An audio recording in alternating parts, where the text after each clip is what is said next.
254페이지 지구 환경 변화와 인간 생활이라 그래가지고 나오는데 이쪽 부분은 약간 뭐랄까 과학이라고 하기 좀 그래요. 사회 또는 상식적으로 우리는 풀어나갈 수 있는 부분입니다. 그래서 별로 어렵지 않아요. 그래서 우리 막 이과 쪽 체질 아니신 분들 굉장히 잘하실 수 있습니다. 그렇죠? 자, 그래서 위에 보면은 기후변화부터 나오게 됐어. 우리 지구에서는 어떠한 변화들이 나타나고 있는지에 대해서 나오는데 먼저 기후변화. 기후라고 하는 거는 변해요. 계속 변하는데 변하는 요인은 크게 두 가지가 있습니다. 위에 두 가지가 나와 있죠. 지구의 내적 요인과 외적 요인이라고 하는 두 가지가 있습니다. 내적 요인과 외적 요인. 근데 이 내적과 외적의 차이는 뭐랄까 지구 바깥에서 우리 인간이 어떻게 할 수 없는 수준, 그러니까 천문학적인 거를 외적 요인이라고 얘기를 하고 지구 안에서 일어나는 것들을 내적 요인이라고 얘기를 해요. 예를 들면 뭐 지진이 일어나서 기후가 바뀌었다, 내적 요인이 되겠지. 근데 외적 요인 같은 경우는 뭐 태양의 운동이 바뀌었다거나, 뭐 지구 자전축이 막 기울어졌다거나, 막 이런 거 일어날 때 그런 게 이제 외적 요인이 되는 거예요.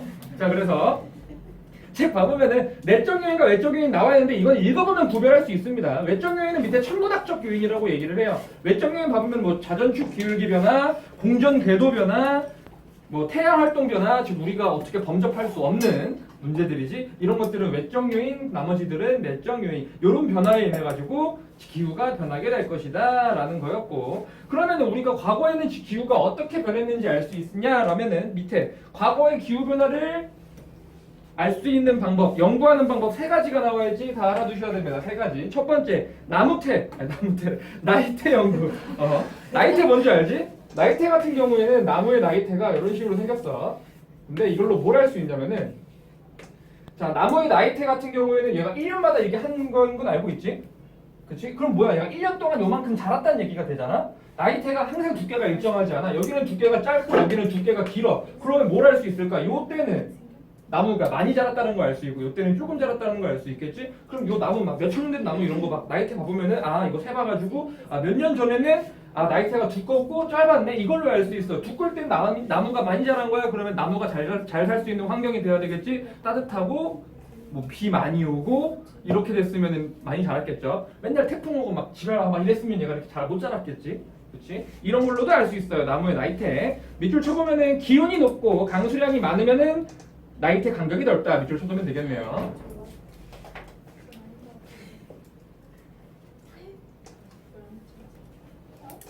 간격 알아두셔야 돼요. 나왔어요. 작년에 전에 시험에. 나무텔 잡고 나이테. 자, 그 다음에 빙하의 코어 연고라고 하는 게 나와 있는데 코어라고 하는 건 뭐냐면 우리 빙하가 얼잖아.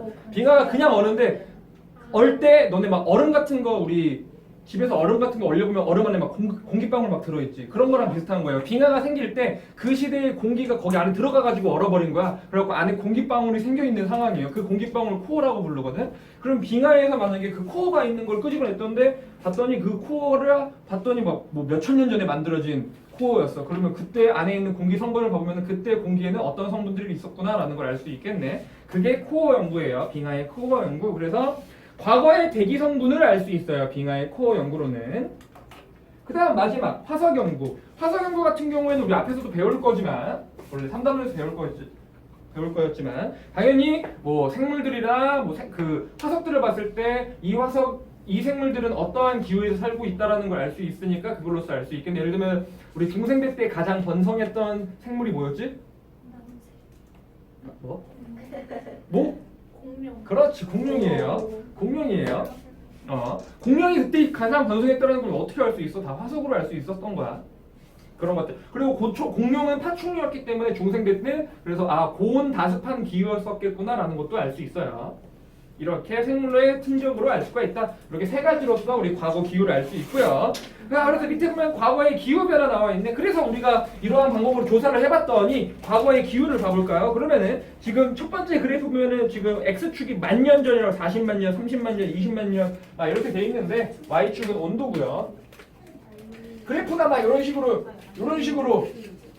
온도가 올라갔다 내려갔다 이걸 반복하고 있지. 예전에 지구에서는 따뜻해졌다가 차가워졌다가를 반복하고 있겠네요. 이거를 이제 우린 빙하기랑 간빙기가 반복되고 있다라고 얘기를 하고 현재는 간빙기 상태. 언젠가 또 빙하기가 올 거예요. 그때 인간이 멸종할 수도 있을 거고.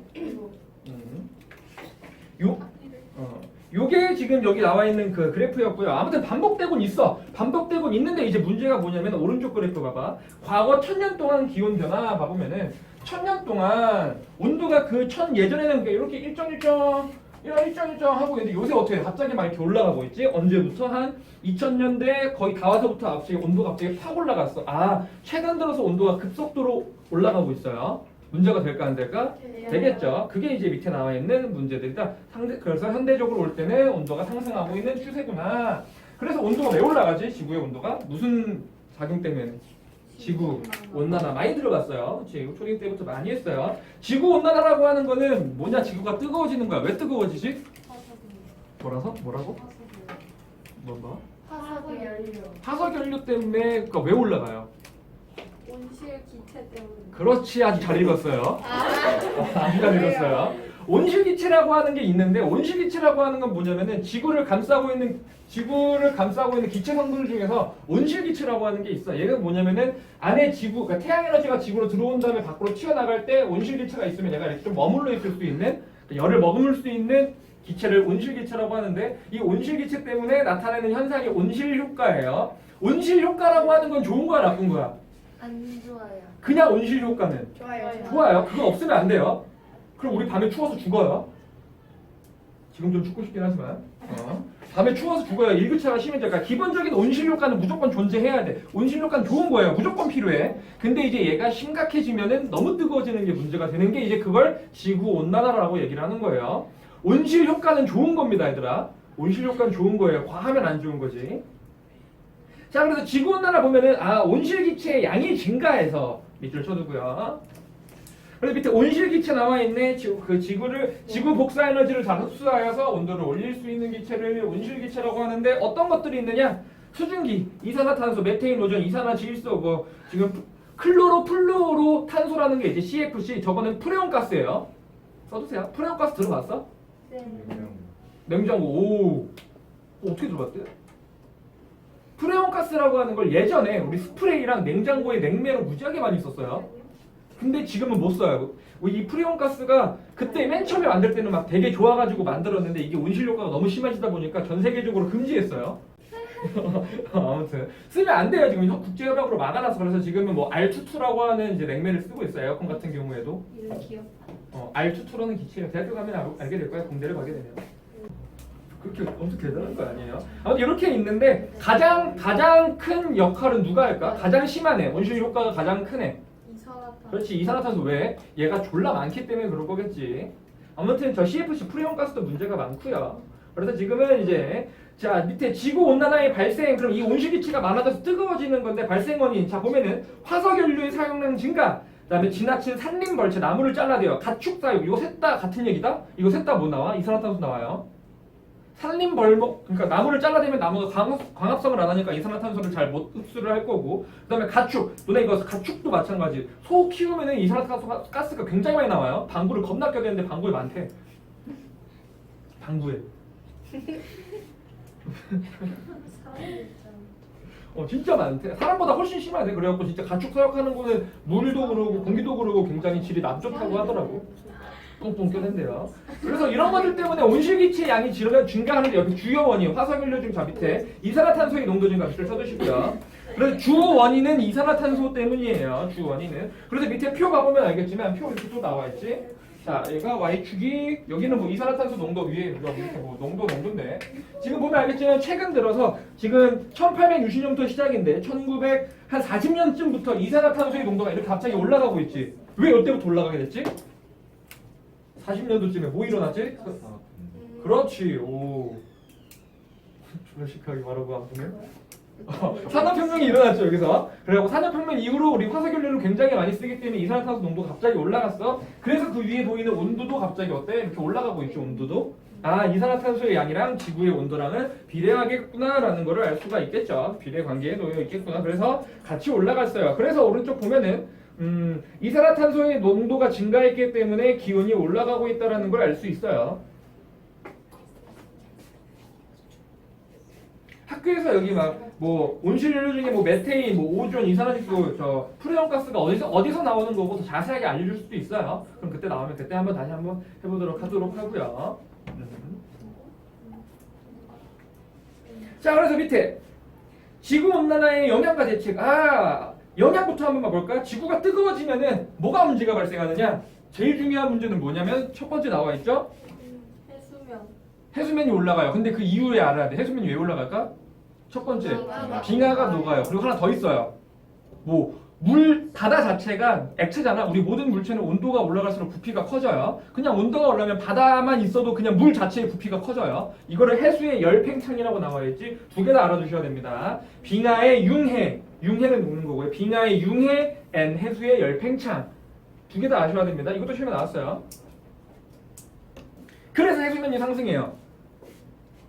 그러면은 이제 뭐 일본 같은 경우는 잠길 수도 있고 우리나라도 해수면이 올라올 수도 있고 여러 가지 문제가 발생하겠죠. 육지 면적이 감소하게 되면 당연히 삶을 살 곳이 없어지기 때문에 다 죽어가니까 안 되겠죠. 육지 면적 감소, 서식지 감소, 뭐 곡물 생산량 감소, 그리고 바다의 양이 많아지면은 기상 이변도 발생할 거고요. 그다음 여러 가지 문제들이 발생해서 안 좋아요. 안 좋아요.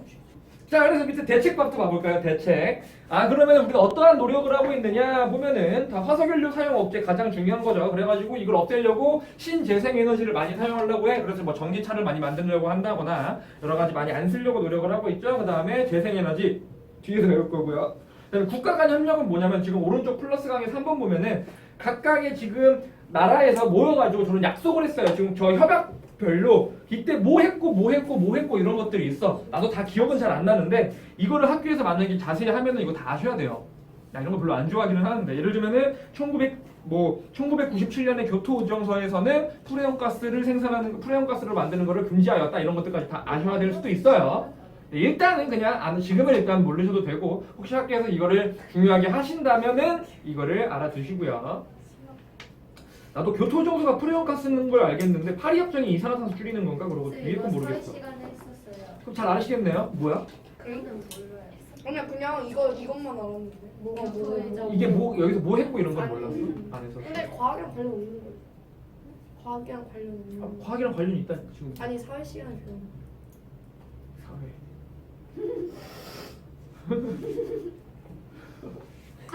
왜 저래? 없는 거. 사람 기분 좋게 해주는 웃음이야. 가끔 가다는 조금 짜증날 때. 왜 저러나 싶을 때. 자, 그래서 오른쪽 넘어가서 한반도의 지구 온난화라는 게 나와 있어요. 그러면은 우리나라 같은 경우에는 어떤 문제가 발생을 하고 있느냐? 당연히 우리나라도 온도가 올라가고는 있어. 근데 이제 문제는 뭐냐면은 전 세계적으로 평균적으로 온도가 올라가고 있는 정도보다 우리나라에서 온도 올라가는 그 폭이 훨씬 더 커요. 왜 그러냐? 우리나라는 7, 80년대 이후로 급속도로 발전을 했기 때문에 더 화석연료를 급속도로 사용하게 돼가지고 더 심하게 뜨거워지고 있어요. 그래갖고 위에 보면은 한반도의 기후 경향성 봐보면은 두 번째 줄에 우리나라의 평균 기온은 지구 전체에 비해 큰 폭으로 상승 밑줄 쳐두시고요. 큰 폭으로 올라가고 있어요. 그러니까 전 세계 평균보다 더 많이 올라갔어요. 우리나라는 더 많이 올라간 겁니다. 밑에 그래프가 그런 얘기를 하고 있는 거야. 왜 급속한 산업화로 인해서 갑자기 커졌기 때문에 그렇게 된 거예요. 매우 뜨거워졌지? 그럼 어떤 문제가 발생하느냐? 밑에 보면은 맞아. 전 세계적으로 발생하는 문제는 다 똑같은 거 맞는데 근데 우리나라에서도 더 큰 문제 지금 두 가지가 나와 있네요. 자, 먼저 동식물의 서식지 변화. 그 지역에 살던 동물들이 다 움직여요. 어디로 움직여? 위로 움직여? 아래로 움직여? 우리나라가 이렇게 있어. 좀 너무 그랬다. 자, 우리나라 이렇게 있죠. 자, 여기에 살던, 예를 들면 제주도에 살던 또는 요즘에 살던 애들이 점점 위로 올라갈까 아래로 내려갈까? 뜨거워지면은 올라가죠. 왜? 온도가 올라가주니까 위로 점점 올라가게 되겠지. 추운 곳 찾아서. 그래서 지금 동물 같은 경우에는 서식지가 어디로 올라간다? 북상한다. 남하한다라고 하면 돼요? 안 돼? 안 돼요. 북상한다라고 해야 됩니다. 북상 동그라미 쳐두시고요. 올라갑니다. 왜? 온도가 올라가기 때문에 올라가요. 올라가요. 그래갖고 막 예전에는 각 지역에 여기서 재배하던 과일이나 이런 거 특산품 같은 것들이 이제 여기서 재배를 못한대. 점점 위로 올라가고 있다라고 하잖아. 그래서 예전에 제주도에서 파인애플 이런 거 안 나는데 요새는 잘 난다고 하지. 뜨거워져가지고. 대구 너네 사회 배웠으면 대구의 특산물이 사과인 거 맞지? 대구가요? 옛날에. 요새 아니지. 나 초등학교 때만 해도 대구 하면 사과라고 배웠어. 진짜요? 근데 요새는 안 되잖아. 왜? 네. 너무 뜨거워져서. 데프리카가 됐잖아 지금은 거의. 그래갖고 온도가 너무 원래 사과 자체가 약간 뜨거운 곳에서 재배가 잘 된대. 그래갖고 대구의 특산물이었는데 요새는 대구에서 안 하는 걸로 알고 있어요. 바나나도 나잖아. 우리나라에서. 그치 이젠 바나나가 나지. 그렇게 더 나오고 있죠. 점점 좋은 게 아니에요 이게. 물론 뭐 안 드러낼 수 있다는 건 좋은 거겠지만 그러면 여기서 재배할 수 있던 것도 이제 위로 올라가야 되니까 재배를 못 하게 되는 거니까 북한에서 할 수는 없으니까요. 자 그럼 문제가 발생합니다. 그리고 수도권 계절의 길이 변화 요새 너무 잘 느끼고 있죠. 여름이 점점 어때져요?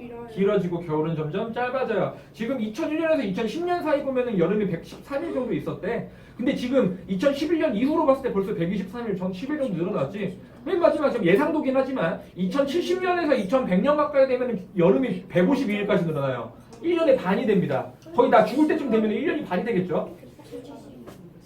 우리 죽을 때쯤 되면 너무 커져요. 이 천재가 이해 안 돼? 점점 길어져요. 겨울은 줄어들고. 너네도 지금 느껴지고 있지? 나 어렸을 때부터 벌써 생각해보면 느껴지고 있어요. 난방 나 혼자 살 때 원룸에 혼자 살았을 때 그때 이제 에어컨을 처음 느껴봤었는데 여름에 너무 좋은 거야. 전에도 말했던 것 같아. 에어컨 틀고 그 두꺼운 오리털 이불 덮고 너무 좋은 거야 이게.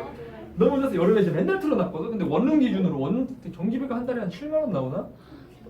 별로 안 나와. 그러니까 에어컨을 안 써도 한 2만 원쯤 나왔었거든 전기비가. 근데 에어컨 틀어도 한 7, 8만 원 나오는 거야. 그래갖고 이 정도면 그냥 내가 6만 원 더 내고 이제 에어컨 틀어야지 이러고 맨날 틀고 다녀서 겨울에는 근데 그래서 내가 추워갖고 난방을 빵빵하게 틀어봤거든. 근데 10만 원이 나오는 거야.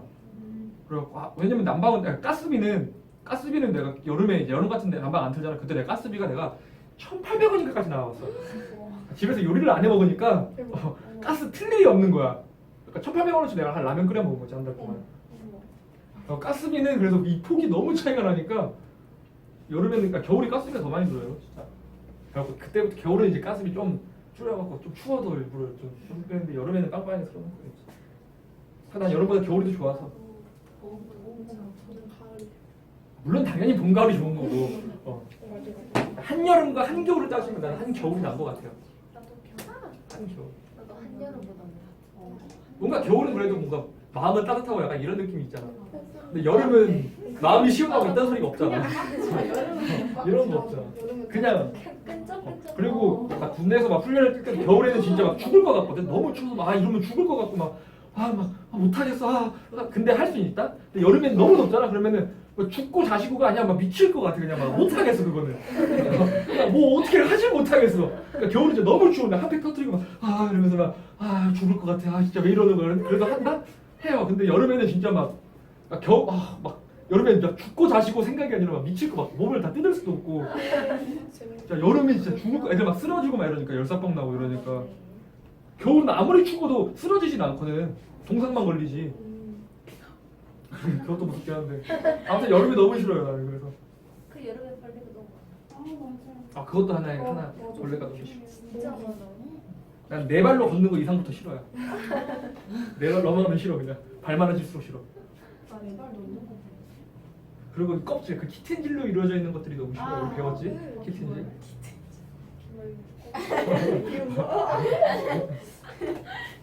자 아무튼 그렇다고 이렇게 얘기하면 안 된다고.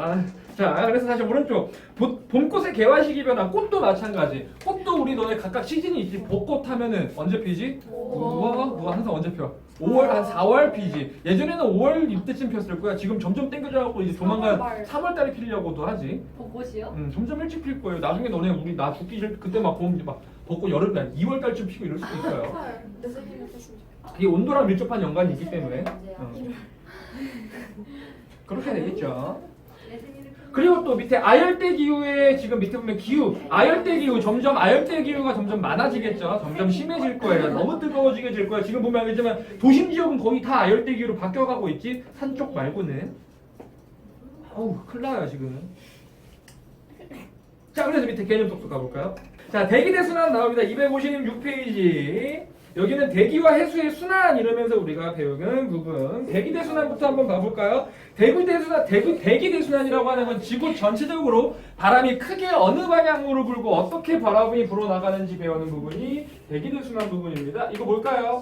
해양. 오케이. 잘하는구만. 얘는 달. 지구예요. 지구죠. 자, 지구 이쪽 적도 지방이 된다고 하고, 자, 지구 봤을 때 여기를 저위도라 그래, 여기를 저위도라 그래.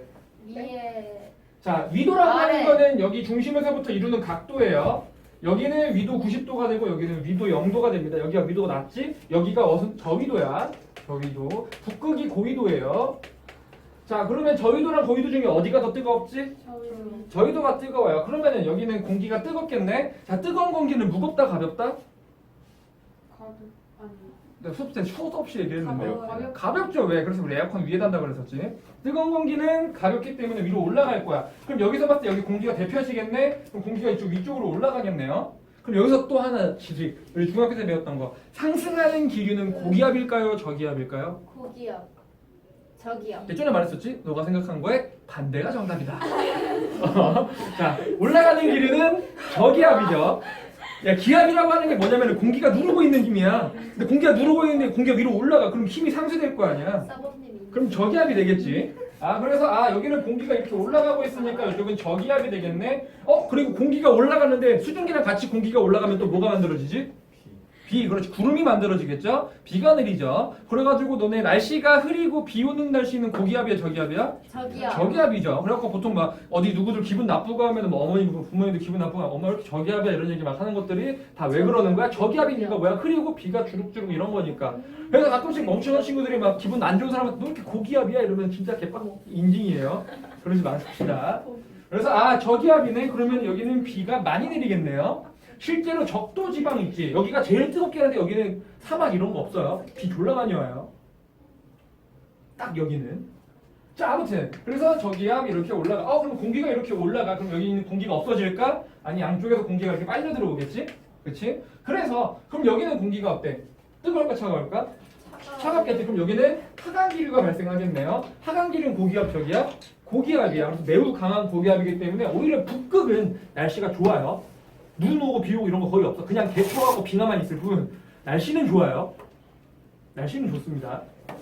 그래. 그러면 공기가 여기 올라가니까 여기 있는 공기가 이런 식으로 빨려가겠네. 그렇지? 그래서 공기가 이런 식으로 순환이 합니다. 이런 식으로 순환을 해요. 근데 이렇게 순환을 해야 되는데 이거는 지구가 가만히 있을 때 이런 순환이 일어나고 지구는 가만히 있지 않지. 뭐 하지 스스로? 자전을 하죠. 그래갖고 공기가 여기부터 여기까지 이렇게 쉽게 올라오지 않아요. 얘가 회전하기 때문에 얘가 중간중간 끊겨가지고 서로 3등분으로 나눠가지고 회전을 하게 됩니다. 그치? 그래서 우리는 그 3등분 회전을 다 아셔야 돼요. 그 회전이 어떻게 일어나냐면은 자, 이쪽에 3등분으로 끊어서 여기가 위도 0도, 여기는 각도 위도 30도 부분. 그래서 여기는 30도 부분, 여기는 60도 부분, 여기는 90도, 고위도라고 북극이라고 얘기를 하겠지. 이렇게 끊어서 얘기를 하는데 자, 그래서 얘가 지금 상승 기류네. 상승 기류 맞아요. 그럼 여기서 공기가 이렇게 빨려 들어오겠는데 빨려 들어와요. 근데 여기서 끊겨가지고 빨려 들어와. 그리고 여기서는 이런 식으로 순환을 합니다. 이런 식으로 이렇게 봤을 때 이런 식으로 순환을 하고 있겠지. 그럼 여기서는 이쪽 부분에서는 여기랑 마찬가지 빨려 들어가고 이런 식으로 순환을 하고요. 여기서는 마찬가지로 이런 식으로 순환을 해요. 그래서 총 3개로 나눠져 갖고 순환을 합니다. 뭐? 자전 때문에. 오케이?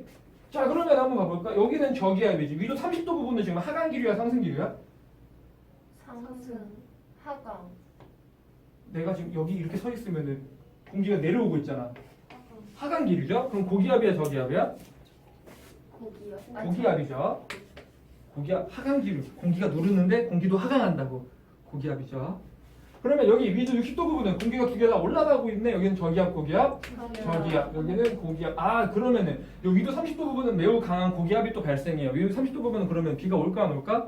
안 와요. 우리가 알고 있는 일반적인 모든 사막들 존재하지. 사막 전부 다 위도 30도에 존재합니다. 여기 없어요. 여기가 더 뜨거워도. 여기 30가 아래는 안 그리는 이유가 위아래 상하 대칭이야. 그래갖고 안 그린 건데 여기 북쪽으로 30도 부분, 남쪽으로 30도 부분 이쪽 라인에 다 사막이 존재합니다. 여기는 또 비 많이 오고 또 날씨가 좋을 거고 이런 식으로 될 거고요. 요 순환에 대해서 우리 이름들이 다 나와요. 이름을 다 머릿속에 외우셔야 됩니다. 자, 첫 번째 요쪽 순환 위도 저위도에서부터 30도 부분에 이렇게 순환하는 걸 무슨 순환이라고 한다? 헤들리 순환이라고 해요. 헤들리 순환. 그 다음 30에서 60 사이 여긴 뭐라고 한다? 페렐 순환이라고 해요. 페렐. 맨 마지막 여기는 극순환이라고 얘기를 합니다. 극순환. 이름 다 아셔야 되겠죠? 그리고 옆에 지금 여기 그림, 지구 그림 있지? 저 왼쪽 그림에다 이거 화살표 올라가고 내려가고 보이지? 저기 옆에다 써놔. 여기다 저고 써놔. 저기압 고기압 저기압 고기압 또 써두세요.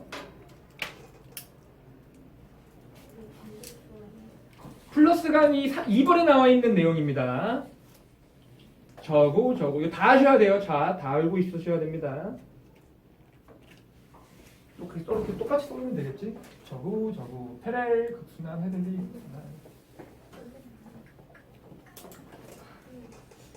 저기압 고기압 저기압 고기압. 날씨가 저기압이 흐리다라는 건 알고 있을 거니까. 더우면 말하세요. 킬게요.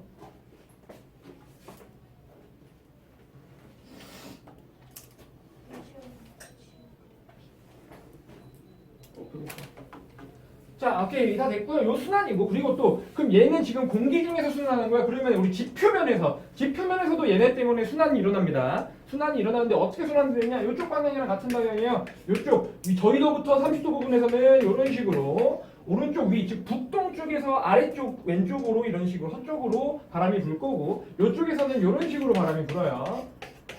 여기서는 이런 식으로 바람이 붑니다. 이쪽 방향이랑 같은 방향이에요. 이런 식으로. 오케이. 이 방향도 다 외우셔야 됩니다. 그리고 여기 이 편에서 운다는 이 바람의 이름들도 우린 다 아셔야 돼요. 얘 이름은 첫 번째 이름 뭐라고 써있죠 책에? 여기는 무역풍. 근데 북쪽에 있는 무역풍이라고 그래서 뭐라고 한다? 북동 무역풍. 북동쪽에서 불어온다라는 얘기죠. 북동 무역풍. 그 위에 여기는 편서풍. 편서풍은 우리 많이 들어보지 않았어? 어딘지 사회 시간에 들어봤겠지? 왜 우리나라는 편서풍 영향을 받는다. 그래갖고 우리나라 이렇게 있을 때 맨날 태풍 와서 이런 식으로 때려박잖아. 우리나라 비켜가면 일본 때려박고 이런 식으로. 왜 이러는 거야? 바람이 이렇게 부는 거예요. 왜? 편서풍 영향을 받으니까. 그래서 미소면지도 물론 무지하게 중국에서 날라오는 거고. 우리나라는 편서풍 영향을 받자. 그다음에 맨 위에 여기는 극순환. 극동풍이죠. 그냥 극동풍. 자, 요걸 머릿속에 다 넣으시고 머릿속에 다 넣으셔야 돼요. 요진 어렵지 않을 거야. 저 맨 아래 부분, 맨 위에 부분, 극순환, 극동풍 둘 다 극극이죠. 극순환과 극동풍. 그 다음에 두 번째, 페렐 편서, 피읍 들어가지. 페렐 편서. 마지막, 무역풍 헤들리 뭔가 비슷하죠? 그렇게 해서 읽으시면 됩니다. 무역풍 헤들리 다 머릿속에 넣어야 돼. 맨 위에는 극지방이니까 극순환. 극순환, 극동풍. 두 번째 지방, 편서풍, 페렐 순환. 마지막, 무역풍 헤들리 순환이다. 요 순환의 방향, 그 다음에 저기압, 고기압, 어디가 날씨가 안 좋고 좋은지, 그 다음에 바람의 방향까지 우리 다 아셔야 됩니다. 책 한번 다시 한번 봐볼게요.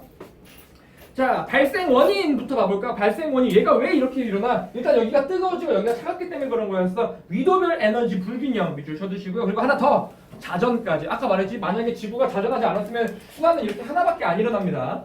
자전하지 않았으면은.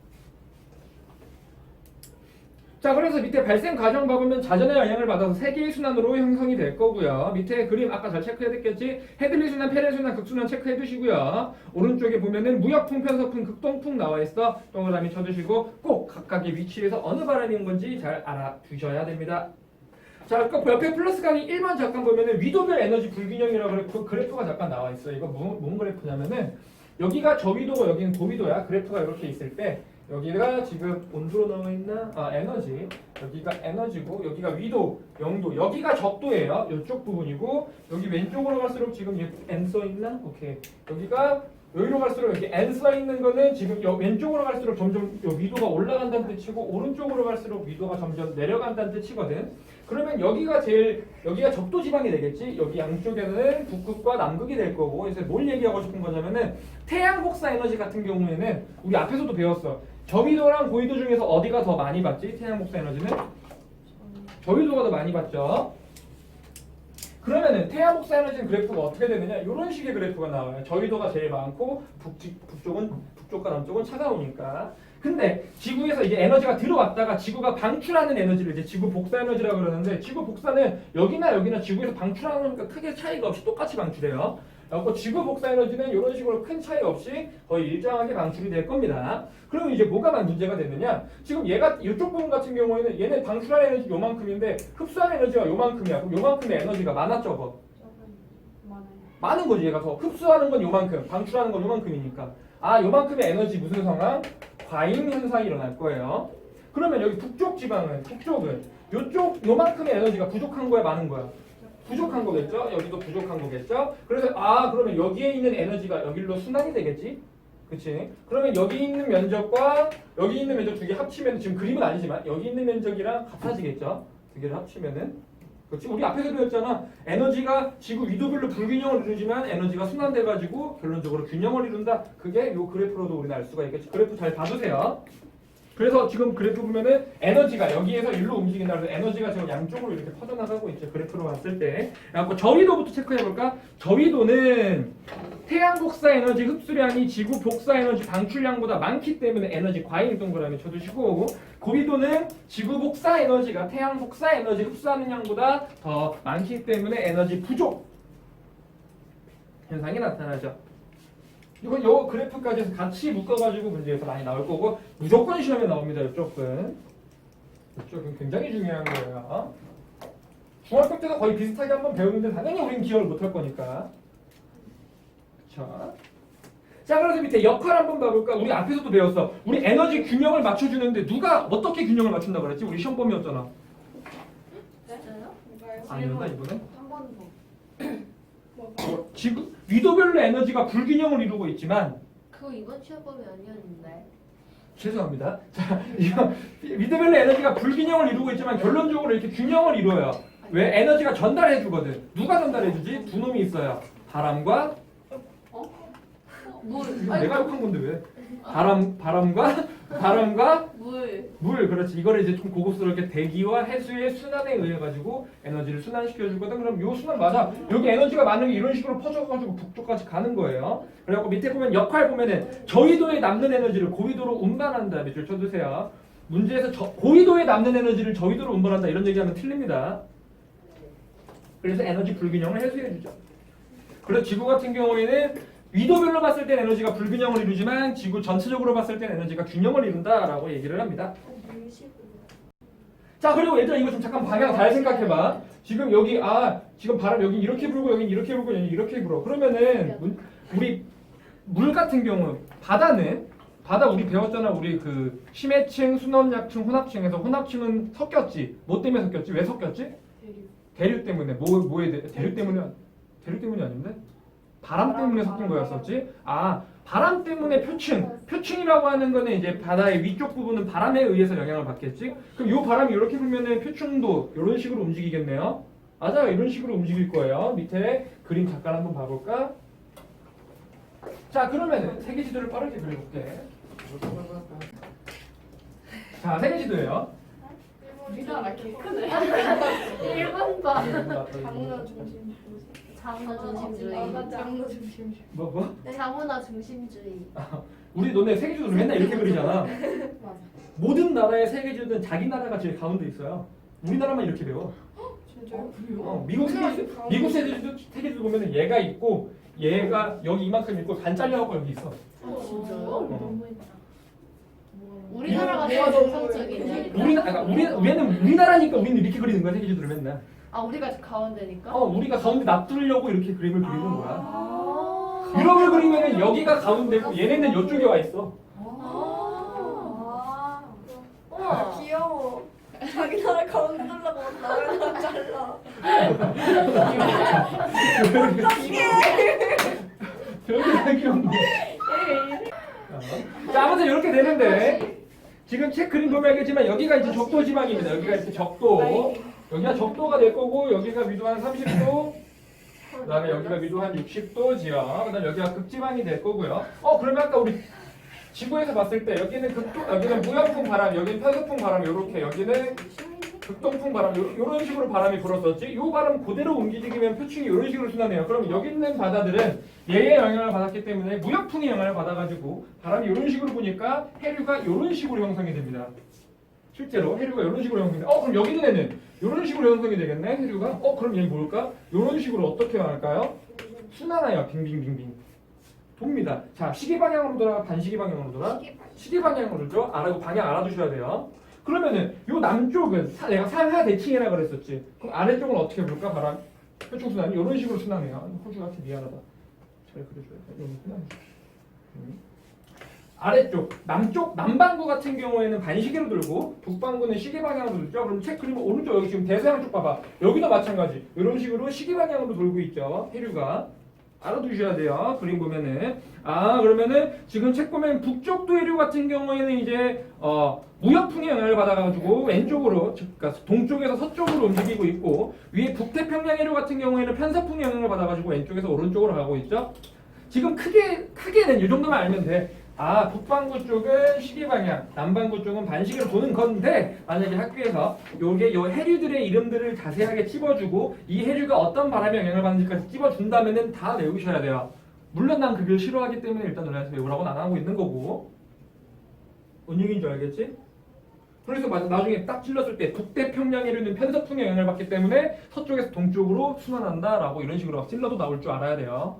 혹시 학교에서 한다면은 자세하게 한다면은 하지만 요 순환 자체가 왜 대기대 순환의 영향을 받기 때문에 요 그림을 머릿속에 잘 넣어두고 있으면 크게 어렵게 되지는 않을 겁니다. 자, 그래서 책 한 번 더 다시 그림 봐보면은 밑에 첫 번째 점 보면은 무역풍대라고 나와있지. 무역풍의 영향을 받는 바다 표충 순환이에요. 그럼 무역풍대는 오른쪽에서 왼쪽, 즉 동에서 서쪽으로 움직이기 때문에 바다도 마찬가지. 동에서 서로 해류가 흐른다. 밑줄 써주시고요. 동에서 서. 무역풍대는 동에서 서로 흘러요. 그래서 지금 해류 보면 북쪽도 여기가 북쪽도 해류, 여기가 남쪽도 해류입니다. 이런 식으로 바람이 파도가 치고요. 편서풍대는 이쪽이지. 여기랑 이쪽 얘기하는 거예요. 편서풍대는 그러면은 왼쪽에서 오른쪽, 즉 서쪽에서 동쪽으로 불고 있네. 그러니까 서에서 동으로 해류가 흐른다. 밑줄 쳐주시고요. 편서풍은 얘들은 뭐 북태평양해류, 뭐 북대서양해류, 남극순환해류 등등등등 이런 것들이 있어요. 여기 프로시우 해류도 많이 들어봤지 너네? 아니에요. 사회 시간에 안 들어봤어? 네. 네. 프로시우 해류 안 들어봤어? 우리나라 해류를? 처음 우리나라 해류예요? 얘가 이름이 왜 그래요? 얘가 쭉 오다가 여기 이제 지금 내 그림을 이렇게 그리면 여기 막 이제 육지가 있잖아. 육지 그냥 부딪혀가지고 이제 올라가는 거예요. 자, 오케이. 그리고 또 추가적으로 넣어야 될 거. 지금 요쪽 여기 적도 지방의 온도가 높다 낮다? 낮아요. 높아요. 뭐예요? 높아요. 높죠. 그러면 여기에서 물이 흘렀다가 위로 올라가는 애들은 난류일까 한류일까? 난류가 되겠죠. 그러면 여기 위에 있던 해류가 밑으로 내려오는 애들은 한류일까 난류일까? 한류가 되겠죠. 간단해요. 남쪽에서 북쪽으로 올라가는 해류는 다 무슨 해류? 난류. 북에서 남으로 내려오는 해류는 다 한류. 밑에 책 봐볼까요? 난류랑 한류 나와있는데 난류는 밑에서 위로인데 그렇게 표현 안 하고 이제 저위도에서 고위도 밑줄 쳐두시고요. 저위도에서 고위도로 흐르는 건 다 난류예요. 위에 책 보면 빨간색이 다 난류입니다. 그 다음에 한류 같은 경우에는 고에서 저로 내려오는 거 대표적으로 지금 캘리포니아 해류 같은 거 있겠네. 카나리나 해류 등등 이런 것들이 있구나. 그래서 우리는 요 해류 표충 순환 같은 경우 순환의 방향과 각각의 바람이 어떤 해류를 만들어내고 어느 방향인지 이 정도. 그다음에 난류 한류에 대해서 이 정도만 알고 있으시면은 되옵니다.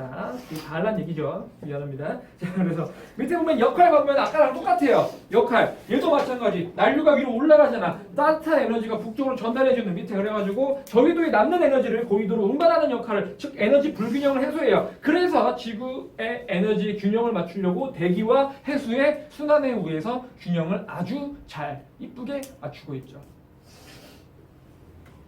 멋있어. 멋있어요? 뭐 되게 과학적이잖아 지구라는 자체가. 쌤말하죠. 스스로 내가 설명. 내가 바보네. 그걸 왜 멋있어? 이게 왜 멋있어? 너무 멋있어. 멋있다고 생각한 적은 없어요. 나. 보통 그걸 스스로 생각을 해? 내가 막 설명해서 나 왜 이렇게 멋있지? 이런 생각을 한다고?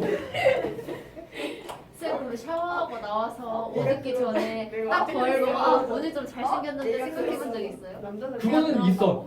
뭐야 있는 거네. 아니 잘생겼어가 아니라 딱 봤을 때 이 정도면 오징어까지는 안 치겠다. 너무 잘생겼 이 정도까지는 아니고 딱 보고 그냥 아니야. 근데 그것도 나도 막 뭐 문제가 많지. 얼굴만 좀만 작았으면 좋겠다 뭐 이런 생각도 하고 단점도 많이 보이는데 그냥 보고 어쩔 때 가끔 근데 가끔은 막 거울 보다가 어우 슈퍼 막 이러면 습기 껴있잖아. 그래갖고 끽끽 했는데 갑자기 오징어 한 마리 있으면 어이씨 나가기도 하고. 사막화 나오게 됩니다. 사막화가 나왔는데 사막화는 사막이 점점 넓어지는 현상을 사막화라고 얘기를 하겠지. 사막이 점점 넓어져요. 자, 이 이유에 대해서 밑에 발생 원인 두 가지가 나와 있네. 자연적인 원인과 인위적인 원인 두 가지가 나와 있습니다. 첫 번째 자연적인 원인 같은 경우는 우리가 어떻게 하지 못하는 거 우리 앞에서 배웠던 대기대순환과 표층순환에 의해서 사막화가 발생할 수도 있겠지. 아까 내가 말했었지. 지구에서 위도 어느 부분에서 사막이 제일 심하다고? 34도. 30도 부분. 거기에 왜? 건조해. 건조한 고압대가 형성되니까 그랬단 얘기지. 그걸 어떻게 막을 수가 없다고. 고압대가 형성되는 거를. 지구 자전을 막을 수도 없고. 그거 막을 수가 없어요. 어떻게? 그다음에 인위적인 원인은 이제 인간 때문에 일어나는 거. 과잉 경작, 과잉 방목, 무분별한 산림 벌채, 나무를 깎아댄다는 얘기죠. 이런 것들에 의해서 사막화가 생깁니다. 밑에 책 그림 봐볼래? 보면 알겠지만 아까 세계지도 괜히 지웠네. 지금 보면 알겠지만 저기 위도 30도 부분에 옆으로 쭉 끄면 모하비, 사하라 지금 다 빨간색 부분이 30도 부분에 있지. 위아래 둘 다. 진짜 딱 0도 적도 부분은 오히려 없어요. 사막이 덥긴 더워도. 오른쪽 그 파란색 표 보면은 사막 지역 보면은 주로 고압대 동그라미 쳐두고요. 고압대가 형성되는 또 위도 30도 동그라미 쳐두시고요. 이유에 대해서 하면 밑에 하강기류가 발달한 고기압대이기 때문에 강수량이 적고 증발량이 많아요. 날씨가 맑으니까.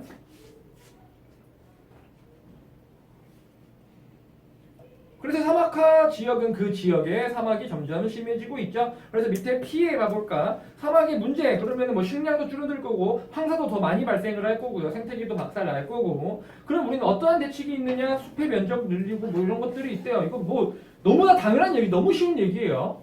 이거는 진짜 바보 아니면 맞춥니다. 읽어보고. 여기서 문제 나올 만한 거 아까 30도 부분, 고압대 형성 이런 거 원인만 잘 알아두시면 될 거예요. 나머지 그냥 읽어보면 아시는 부분. 그러면 오른쪽 넘어가서 이제 여기가 조금 어려운데 엘니뇨와 라니냐 쪽을 할 때 일단 아까 세 개 주고 한 괜히 지웠어. 자, 이제 세계 중 태평양 쪽만 잠깐 그렸어요. 태평양 여기서 우리 적도 지방, 요쪽 지방을 요쪽을 끊어가지고 볼 거야. 세계지도 그림 이해 가지 어딘지? 태평양인데 우리는 이거 우리나라고요. 요쪽 지역 적도 지방을 끊어놓고 우리는 요쪽에서 볼 거야. 그럼 적도 지방에는 그러면 어떠한 바람의 영향을 받지? 무역풍의 영향을 받죠? 이거 뭐예요? 방금 뭐예요? 그냥 긁은 건데. 대기름 나와서 기름 떨어뜨린 거. 여기는 적도 지방이니까 어떤 바람의 영향을 받는다? 무역풍의 영향을 받아. 무역풍 어디에서 어디로 불었어? 북동 무역풍이니까 동에서 서로 오케이 동에서 서로 불었죠. 그럼 바람이 이렇게 불겠네. 그럼 물이 어디로 움직일까? 얘는 왼쪽으로 쓸려가겠네요. 그럼 이쪽을 우리는 잠깐 볼 건데 그럼 이쪽은 서태평양이 되겠네. 태평양의 서쪽이니까 서태평양이고 여기는 어느 지역이냐면 인도 쪽이에요. 인도는 몇 시죠? 4시죠. 인도네시아죠. 인도네시아죠. 서태평양 쪽. 이거 달라. 인도네시아 쪽 이쪽 부분이랑 여기 동태평양이에요. 여기 동태평양 여기는 어느 지역이냐면 페루 지역이에요. 페루 지역. 그래서 이쪽 지역을 끊어가지고 다시 봐볼게. 그래서 태평양을 봤을 때 여기가 지금 육지. 여기는 그러면은 서태평양. 그다음에 인도네시아 쪽. 둘 중에 뭐 둘 다 할 수도 있고 둘 중에 하나로 설명하실 수도 있어요. 지역 이름을 얘기할 때. 그다음에 이쪽은 동태평양 쪽.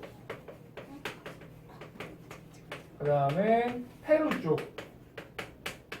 페루 쪽이 되겠지. 그럼 여기는 이제 바다가 이렇게 싹 있었을 거야. 근데 여기 위에 바람이 불어요. 무슨 바람이 분다? 무역풍 불어요. 무역풍 아까 했겠지? 동에서 서쪽으로 이렇게 무역풍이라는 바람이 불어나가고 있었겠죠. 그럼 여기 있는 바다는 이 무역풍의 영향을 받았겠지? 그럼 평소 때는 어떤 날씨가 만들어지냐면 각각 역할에서 자 이거 순서대로 한번 가볼게요. 그럼 여기 적도 지방이니까 물이 상대적으로 온도가 높아요. 그냥 뜨겁다고 볼게요. 온도가 좀 뜨겁겠지? 그럼 뜨거운 물이 왼쪽으로 쓸려가 오른쪽으로 쓸려가? 왼쪽으로 쓸려가겠네? 그럼 여기 표층은 온도가 높은 물인데 얘가 바람에 의해 갖고 왼쪽으로 쓸려가겠지? 그래갖고 뜨거운 물이 이쪽에 이렇게 보여요. 어디 쪽에? 서태평양 쪽에. 그럼 여기는 온도가 여기 물의 온도가 높으면 증발량이 많을까 적을까? 많겠네요. 증발량이 많아요. 그럼 공기도 뜨거워진 거니까 위로 올라가겠네. 그러면은 상승기류니까 고기압 저기압? 거기야. 저기야. 저기압이었죠? 그럼 저기압이면 비도 많이 내릴까 안 내릴까? 네. 많이 내리겠네요. 즉 그래서 평소 때 서태평양 인도네시아 지역은 비가 많이 내리고 온도가 높은 습한 형태의 날씨를 띠고 있어요. 아열대 기후지 대표적으로 인도네시아 쪽이. 아 여기는 그래서 지금 아까 올라간다 그랬으니까 무슨 기압? 저기압이 형성되어서 온도가 높고 비가 많이 내려오는 형태를 띠고 있어요. 일반적으로. 그럼 동태평양 쪽 봐볼까? 여기는 따뜻한 물에 쓸려가. 그럼 여기 물이 없어져? 밑에서 올라오겠죠? 근데 여기 물 깊은 곳에 있는 물은 차가워 뜨거워? 차갑겠네요. 그럼 찬물이 이렇게 막 올라오겠네?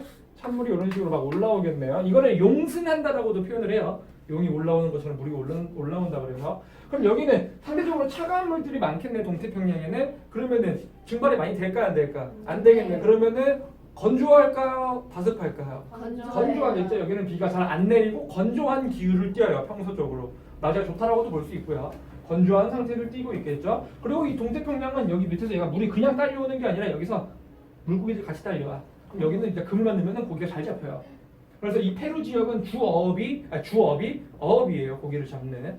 이러한 형태의 날씨를 띠고 있는 게 언제? 평소 때예요. 뭐에 의해서? 무역풍에 의해서. 자, 오른쪽 257페이지 평상시부터 한번 봐볼까? 평상시. 평상시 봐보면은 지금 그림 보면 이해가지? 무역풍에 의해 갖고 지금 따뜻한 해수가 왼쪽, 즉 서쪽으로 올라가고 있어서 인도네시아 지역은 지금 강수가 많이 내리고 있죠? 저거 옆에다 저기압 써두실까요? 인도네시아 쪽 저기압. 그 다음에 오른쪽 남아메리카 저기 페루 쪽인데 남아메리카 쪽은 고기압 써두시면 되겠네요. 저기압이니까 상승기류, 고기압이 하강기류가 될 거고요. 그다음 밑에 한번 얘기 한번 봐보면 대기대순환과 해수의 인용 보면 그러니까 무역풍의 영향 밑줄 쳐두시고요. 그래서 따뜻한 해수가 서쪽으로 이동을 하게 될 것이고, 자 그다음 동태평양부터 한번 봐볼까? 동태평양은 이쪽이야. 동태평양은 수온이 높다 낮다? 수온이 낮아요. 그래서 자 표충 수온이 낮다 밑줄 쳐두시고요. 그래서 맑고 건조한 기후가 나타나고요. 밑에 어획량이 풍부도 밑줄 쳐둘까요? 이렇게 세 가지. 동태평양은 건조한 기후, 날씨가 맑고 어획량이 풍부해요. 고기.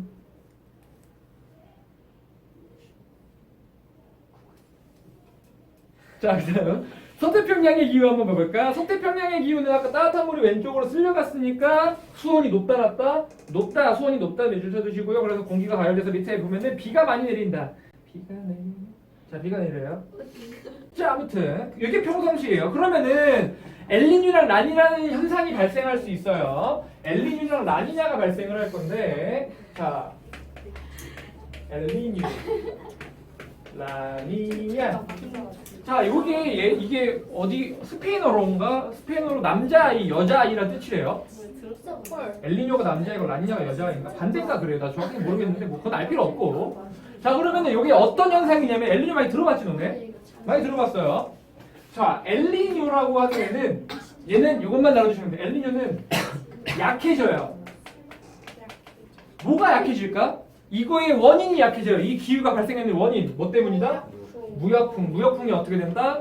약해져요. 무역풍이 약해지게 되면 어떤 일이 발생하느냐? 얘가 약해지게 되면은 그럼 이게 엘니뇨예요. 약해지니까. 그럼 생각을 해보자. 자, 원래 따뜻한 물이 왼쪽으로 쫙 쓸려가갖고 여기는 항상 다습하고 비가 많이 오는 기후가 형성이 돼야 되는데 물이 못 쓸려가겠지 많이? 약해졌으니까. 그래서 따뜻한 물이 여기를 못 쓸려가고 못 쓸려가고 그냥 여기에 머물러 있어요. 계속. 그러면 여기는 평소 때보다 따뜻한 물이 많이 못 왔네? 그러면은 평소보다 비가 내릴까 안 내릴까? 안 내리겠네요. 그럼 무슨 일이 발생할까? 가뭄이 발생하겠죠. 가뭄이 발생하게 될 거예요. 온도도 내려갈 거고요. 그렇지? 그래서 여기 상승 기류가 막 여기서만 일어나 버리거든. 그래갖고 여기서 비가 잘 안 와요. 그럼 동태평양도 마찬가지. 여기 물이 쓸려가야지 찬물이 올라오는데 올라와 못 올라와? 못 올라와요. 그러면은 여기는 평소보다 찬물이 못 올라오니까 뜨거운 물이 더 많겠지? 그럼 여기는 비가 많이 올까 안 내릴까? 많이 오겠네요. 그럼 여기는 홍수나 이런 게 발생할 수 있겠네요. 그치? 이게 무슨 상황이야? 엘니뇨 상황이야. 평소 때는 항상 그랬었는데 이렇게 엘니뇨가 발생하면 여기서 양쪽에서 둘 다 이런 문제가 발생하니까 문제가 되겠죠. 자, 엘니뇨 한번 봐볼까요? 엘니뇨 보면은 무역풍이 평상시보다 약화 동그라미 쳐놓고요. 무역풍이 약해지는 게 엘니뇨예요. 그러면은 평상시보다 물이 못 쓸려가니까 지금 동태평양부터 봐볼까요? 동태평양은 물이 못 쓸려가니까 온도가 올라가 내려가? 올라가요. 그러면은 표충선이 높아져요. 밑줄. 그래서 홍수 발생 동그라미 쳐놓고 고기가 잡혀 안 잡혀? 안 잡혀요. 데미지가 크겠죠. 그러면은 서태평양 한번 봐보면은 서태평양은 표충선이 왼쪽 평상시보다 높아져 낮아져? 낮아져요. 그래서 밑에 가뭄, 산불 같은 게 발생하게 된다는 얘기지. 이게 언제일 때? 엘니뇨일 때. 자, 그러면 라니냐는 뭘까요? 그거의 반대니까 얘는 강원 강해지겠죠. 뭐가? 무역 무역풍이 졸라 세져요. 그러면은 물이 여기서 적당히 쓸려가야 되는데 너무 심각하게 너무 쓸려가는 거야. 여기 다 모여. 그럼 여기는 온도가 평소보다 너무 올라가겠지. 그럼 비가 많이 올까 적게 올까? 너무 많이 와요. 그러면 이 서태평양 쪽은 홍수가 발생을 하겠네요. 그럼 동태평양은 물이 다 쓸려가니까 찬물이 올라가는데 너무 많이 올라와. 그럼 여기는 평소보다 온도가 많이 떨어지겠네? 그럼 비가 올까 안 올까? 너무 심한 가뭄이 일어나요. 이러한 문제가 발생하겠지. 라니 체크해볼까? 라니냐? 첫 번째 체크할 거는 일단 강화돼요. 동그라미 쳐주시고 표충수온이 동태평양은 표충수온이 더 낮아진다 밑줄 쳐주시고요. 그래서 가뭄 발생 밑줄 해주시고 서태평양 쪽은 왼쪽이니까 서태평양 쪽은 평상시보다 수온이 높아지기 때문에 홍수나 폭우가 발생할 수 있어. 그래서 이 엘니뇨나 라니냐가 발생하면 태풍이라던가 막 허리케인 이런 것들이 막 만들어져요. 빠방빠방 이러니까. 야, 너네 엘니뇨나 라니냐 중에서 많이 나오는 건 뭔데? 주로 엘니뇨가 나와요 일단. 주로 엘니뇨가 나오고 라니냐는 잘 안 나올 거야. 아마 나오면은 평상시랑 엘니뇨 두 개를 비교해서 문제가 나올 거예요. 아니면은 그림 모형을 보고 아 이게 엘니뇨 상황인지 평상시 상황인지 우리는 비교할 수 있을 거고 그걸 구별한 다음에 각각 지역별로 날씨나 여러 가지 특징에 대해서 얘기할 수 있으면 됩니다. 즉 달달 외우지 마세요. 나 외우는 거 별로 안 좋아해. 원인만 체크합시다. 무역풍이 불다부터 아 내가 뜨뜻하면 쏘주고 찬물 올라오고 엘니뇨면 약해지니까 알았냐 이렇게 생각하시면 되겠죠. 외우기 쉬워요. 엘니뇨는 뭐 한다? 약해진다. 이응이겠지. 엘니뇨는 약해져요. 그럼 라니냐는 강해지겠죠. 근데 여기서 또 너네가 막 서술형 나오잖아. 애들이 나 이런 애도 봤어. 자, 봤어. 답이 엘니뇨였어. 답이 엘니냐 막 이렇게 써요. 이러시면 안 돼요. 틀린 걸로 처리됐어요 그게. 라니뉴? 그래서 라니뉴, 라니냐 뭐지? 엘니뉴, 엘니냐 막 헷갈리면 안 돼. 이름 헷갈리지 마세요. 어느 학교인지 기억이 안 나는데 아무튼 틀렸다가 한번 결정이 났었기 때문에 이렇게 쓰면 안 돼요. 시험 볼 때 헷갈린다? 엘니뉴 썼다가 너네 가끔 막 쓰던 단어가 갑자기 이질감 느껴질 때 있잖아. 핸드폰 얘는 왜 갑자기 핸드폰일까? 막 이런 거 막 느껴지잖아. 비누로 부러져 있어. 그래 비누 얘는 이름이 뭐가 갑자기 되게 낯설고 막 이러잖아. 다른 이름 있었던 거. 그러면 그게 시험 볼 때 이게 오면 큰일 난다니까. 엘니뇨 써놓고 진짜 개많은 거. 엘니뇨? 나 이런 진짜 갑자기 이름 찾는데 아니었어요? 진짜 이런 적 있었어. 근데 많아요. 나도 가끔 그래. 근데 지금 얘는 엘니뇨라고 썼는데 엘니뇨도 돼요. 이거는 뭐라고 안 해. 이건 두음복직이니까 니뇨는 괜찮아요. 냐는 안 되나 봐. 헷갈리지 마시고. 엘니뇨는 뭐 해진다? 약해진다. 라니냐는 그 반대니까 강해질 거고. 원래 쭉 파악할 수 있겠죠? 엘니뇨가 더 중요하고요. 자, 개수업 봐볼까요? 자, 264페이지를 보면은 자, 먼저 여기는 근데 우리가 딱히 어려울 게 없어요. 지금 첫 번째 보면은 에너지라고 하는 게 나오거든. 일단 과학적으로 말하는 에너지라고 하는 건 무엇이냐? 뭐지? 과학에서 말하는 에너지란? 일을 할 수 있는 아주 잘 읽었어요. 과학에서 말하는 에너지라고 하는 거는 일이라는 걸 할 수 있는 능력이지. 일 W 기억나? W는 FS 기억 안 나지? 중2 때 배웠을 텐데요. 아무튼 일을 할 수 있는 능력을 의미합니다. 과학에서 과학에서 말하는 일도 너네가 일반적으로 알고 있는 일이랑 다르지. 그렇지? 너네가 이렇게 열심히 앉아서 공부하는 것도 너네 같은 일이겠지만 과학적으로는 일어난 게 아니었어 그게. 자 아무튼 일을 할 수 있는 능력이고요. 에너지의 단위는 무슨 단위를 썼지? 줄, 그렇죠. J라고 쓰고 줄이라고 읽었었죠. 그렇죠. 플러스가 1번에 나와 있어요. 알아두시고요. 줄이라는 단위를 알아두시고. 그러면 우리 일반적으로 어떤 에너지들이 존재를 하느냐 위에 쭉 나와 있어요. 각각. 근데 이미 너네가 다 알고 있는 에너지야. 운동 에너지, 물체가 운동할 때 필요한 에너지. 포텐셜 에너지는 위치 에너지예요. 뭐야? 위치에 의해서 잠재적으로 가지고 있는 에너지를 포텐셜 에너지. 그다음 역학적 에너지는 두 개를 합친 거였지. 그 다음에 뭐 열 에너지, 뜨겁고 차갑고 얘기를 하는 거겠죠. 근데 열 에너지라고 하는 거는 지금 보면 알겠지만 이제 온도라고 하는 게 과학적으로 볼 때는 각각에 있는 분자들의 분자 운동 상태에 따라서 온도가 올라가고 내려가는 걸 나타내는 거예요. 그냥 그렇구나. 그다음 화학 에너지, 화학 물질, 화학 결합에 의해서 만들어지는 거. 전기 에너지는 전기 쓰는 거. 핵 에너지는 우리 앞에서 배웠던 수소 핵융합 반응이라든가 여러 가지 핵 반응에 의한 에너지. 그다음에 파동 에너지, 파동에 의한 에너지, 그다음에 빛 에너지. 이런 에너지들이 있어요. 근데 우리가 딱 봤을 때 어떤 에너지를 보면은 얘가 어떤 에너지인지 알 수 있으면 돼. 예를 들면 자동차가 움직이고 있대. 얘 무슨 에너지지? 자동차가 움직이고 있어 이렇게. 운동 에너지 막 이런 것들 알냐 모르냐 이거야. 지금 내 핸드폰, 저 핸드폰에는 어떤 에너지들이 존재하죠? 이거 핸드폰에는 열 에너지, 그래 열도 발생해. 또 빛 에너지, 오케이 전기 에너지로 사용을 하는 거고, 또 배터리는 무슨 배터리야? 리튬이온 배터리이기 때문에 화학 에너지도 사용이 되고 있는 거고, 뭐 진동도 있고요. 진동하고 있으니까 운동 에너지도 표현될 수 있겠네 등등 여러 가지 에너지들이 다 종합되어 있겠지. 각각 보고 너네가 어떤 에너지인지만 알 수 있으면 됩니다. 어렵지 않아요. 그리고 방금 얘기한 것들, 자 방금 이 애는 배터리, 핸드폰은 배터리에서 에너지를 끄집어내고 사용을 하지. 그럼 배터리라고 하는 건 화학 에너지겠네. 리튬이온 배터리니까. 그럼 이 화학 에너지가 여러 가지 빛 에너지, 뭐 소리 에너지로 전환이 되겠네요. 그 밑에 나와 있는 거는 이제 그 에너지가 전환되는 거에 대한 내용이야. 근데 이것도 마찬가지. 우리가 어떤 문장을 읽고 얘가 어느 에너지에서 어느 에너지로 전환되는지만 우리가 찾아낼 수 있으면 돼. 너무 쉬워요. 오케이? 우리 핸드폰이 배터리에서 디스플레이로 빛을 나오고 있어. 그럼 얘는 화학 에너지가 전기 에너지로 바뀌었다가 이제 빛 에너지로 바뀐 거일 거고, 이런 것들 어렵지 않죠? 너무 쉬운 것들입니다. 밑에 가볼까요? 화면은 전기 에너지가 빛 에너지고요. 스피커는 소리 에너지, 전기가, 진동은 전기가 운동 에너지. 뭐 배터리는 전기가 이제 화학 에너지, 화학에서 전기 에너지 왔다 갔다 하는 거. 이거 그냥 바보 아니면 다 찾을 수 있어. 너무 쉽죠? 오른쪽, 우리 일반적인 기구에서 전기밥솥은 전기 에너지가 무슨 에너지로 전환되는 걸까? 열 에너지. TV는 전기 에너지가 빛 에너지 또는 소리 에너지로 전환되는 거고, 이런 것들. 드라이기는 전기 에너지가 열 에너지로 바뀐 걸 거고요. 너무나 간단하죠. 어렵지 않아요. 그래서 밑에 나와 있는 게 별표 쳐져 있는 이유가 있어. 이거는 시험에 나오는데 너무 쉽기 때문에 틀리면 안 되는 부분. 여러 가지 에너지에 전환하는 과정이 얘에 나와 있어. 저렇게 쭉 나오는데, 이제 우리는 예를 들면은 지금 핵 에너지에서 열 에너지로 가는 지금 원자로가 있잖아. 저 원자로를 끄집어낸 다음에 뭐 기억 써놓고서 기억에 들어갈 수 있는 걸로 옳은 것은, 이런 거 찾을 수 있으면 돼요. 근데 너무 쉽지 어렵지 않아요. 어렵지가 않습니다. 뭐 역학적 에너지, 열 에너지로 왔다 갔다 하는 거, 전기기관 이런 것들, 뭐 태양열, 뭐 수력 발전, 뭐 화력 발전, 뭐 이런 것들 보고 어디에서 어디로 가는지 우리가 알 수 있으면 됩니다. 어렵지 않죠? 오케이. 자, 그래서 맨 밑에 근데 얘는 좀 알아둘까요? 에너지 보존 법칙. 아, 내가 과학에서 제일 좋아하는 법칙 중에 하나야. 나는 무슨 법칙을 좋아하지? 보존 법칙을 참 좋아해요. 셀이요? 그 중에서도 막 질량 보존, 에너지 보존 많잖아. 뭐 전화량 보존 등등. 보존 법칙 아주 좋은 법칙 중에 하나죠. 아주 인생 교훈을 남기는 법칙 중에 하나예요. 그 중에 하나가 에너지 보존 법칙이에요. 에너지는 항상 어떻게 된다? 보존돼요. 다만 여러 가지 형태로 전환될 뿐 계속 보존될 거예요. 우리는 계속 일반적으로 에너지가 계속 소모된다라고 얘기는 하지만, 얘는 소모되는 게 아니고 다른 에너지로 전환돼갖고 날아가는 거일 뿐이에요.